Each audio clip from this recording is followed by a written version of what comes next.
In this tutorial, we will learn about HLOOKUP function.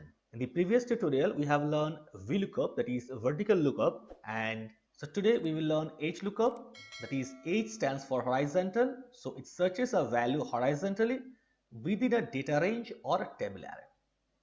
The syntax of HLOOKUP is, that is equal to HLOOKUP. Within bracket we have four arguments, that is lookup value, table array, row index number and range lookup. Here range lookup is optional. So lookup value is a value to be searched for.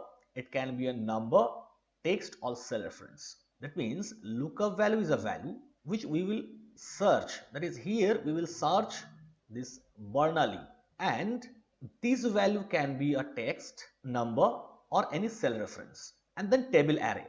Table array is this one. This is the table array. Then row index number, in which row we want to get the value. And range lookup is a logical value that instructs HLOOKUP to search with exact or approximate match. That is, we will put here true or false or 1 or 0. True or 1 stands for approximate match, false or 0 stands for exact match. So we will understand this HLOOKUP with different examples. So in the first example, first we will understand with approximate match, then exact match. In example 2, we'll understand HLOOKUP with two criteria. Here we have given two criteria, and based on these two criteria we will get the final result. And in third example, we will populate multiple data at a time for a single range. And in the fourth example, we will use COUNTIF with HLOOKUP so that we can get an exact value from the data. So let's start with example number 1. So here we will get the sale of Bernoulli. So for which date? We want to get the data for the 1st January 21. So here we will is equal to HLOOKUP, within bracket lookup value is this one, comma table array, this one is the table array, comma row index number. So this is row 1 and this is row 2. So here we'll put 2, comma true for approximate match. Here we can use true or 1, and false for exact match we can use 0 for exact match. So for this we will use 1 because we are searching for approximate match. 1, bracket close and enter. We got 2700, that is 27,000. Suppose we put here Ishan, we got the same result, but here it is different. Let's take here row number 5. So Ishan, row number 5, 1, 2, 3, 4, 5. Here it is 27,000, but we are getting the result for Bernoulli Shah, that is 14,000. So for approximate match, we may get correct or incorrect result.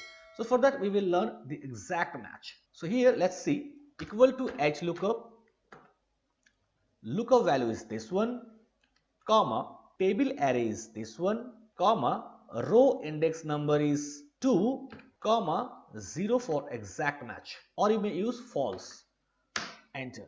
So we got 27,000. So here in row 2 Bernoulli we have 27,000. If I change here to Ishan, we will get 6,000. You can see here we got 6,000. If I change the row number to 5, we will get 27,000. You can see 1, 2, 3, 4, 5, 27,000. So in this way, with the help of HLOOKUP function, we can also get the exact match. So in this way, simply you can use the HLOOKUP function. So now in the example 2, there is a little complex, that is we have two criteria. So how to match these two criteria? Let's see. So click here and type equal to. And now here we will use HLOOKUP. Our lookup value is this one, comma, table array is this one. Sorry, we will use the table array from here, comma. Now the range lookup, sorry, row index number. So in which row? Row number 1, 2, 3. So we will get this with the help of the date. So here we will match this date here and we will get the row number. So for that we will use match function. Lookup value is this one, comma, lookup array, this one, comma, 0 for exact match, bracket close. So we got the row index number. Press F9, it is 4th. You can see 1, 2, 3, 4. Then here put comma, range lookup exact match 0, bracket close, and enter. We got 7,000. Manoj Shah, 7,000 here. You can see. Now here if I put Ishan, we got 49,000. You can see here 49,000.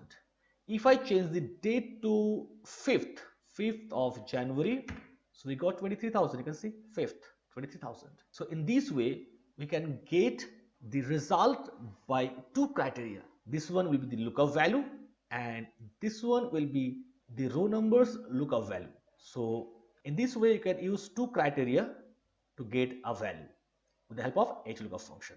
Then example 3. Here we have the data and we want to get the total value of this employee, that is Manoj.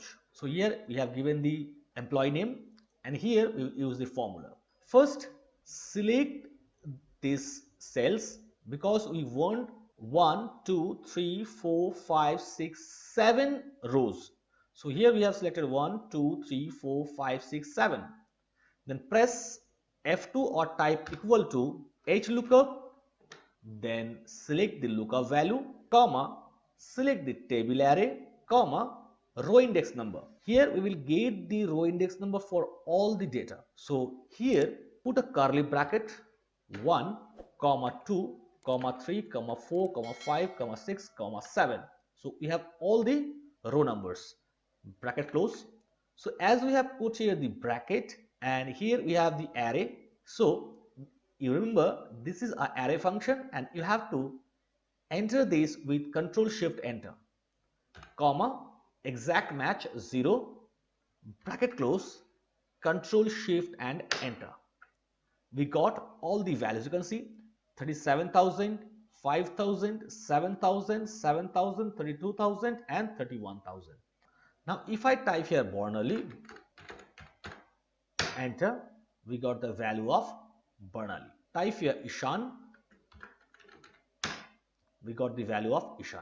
But if there is any mistake, then you will get an error. Then we will understand the fourth example, that is we will use COUNTIF with HLOOKUP. So here the problem is if we put here a lookup value and that value is not available here, then it will give us not available, else it will give the value that we want. So type here equal to if, then we'll use COUNTIF. Range is this one, comma, our lookup value is this one. That means if this is available in this, then you will get 1, then we will get the value if true. 1 means true. So here, comma, HLOOKUP, the lookup value is this one, comma, table array is this one, comma, row index number we will take 2 or we may take 3 or 4, comma 0 for exact match. Bracket close and enter. So we got 37,000, this one. If I change here to Ishan, we got 6,000. But if I type a wrong value, that is we do not have any value here, then we will get false. As we have not given a value for false, that is why it is giving us false. So here it is logical value, value if true and no value if false. So here, comma, within bracket, not available. Enter. So it is not available. If I remove this n, so we got the value. So in this way, you can use this HLOOKUP function in different situations as of your need. So I hope you have understood this HLOOKUP function clearly. But still, if you have any problem regarding this tutorial, you can write me in the comment section. I will surely help you out. If you like this video, please hit the like button and share this with your friends. And do not forget to subscribe our channel. Thanks for watching the video till the end. See you soon in the next tutorial.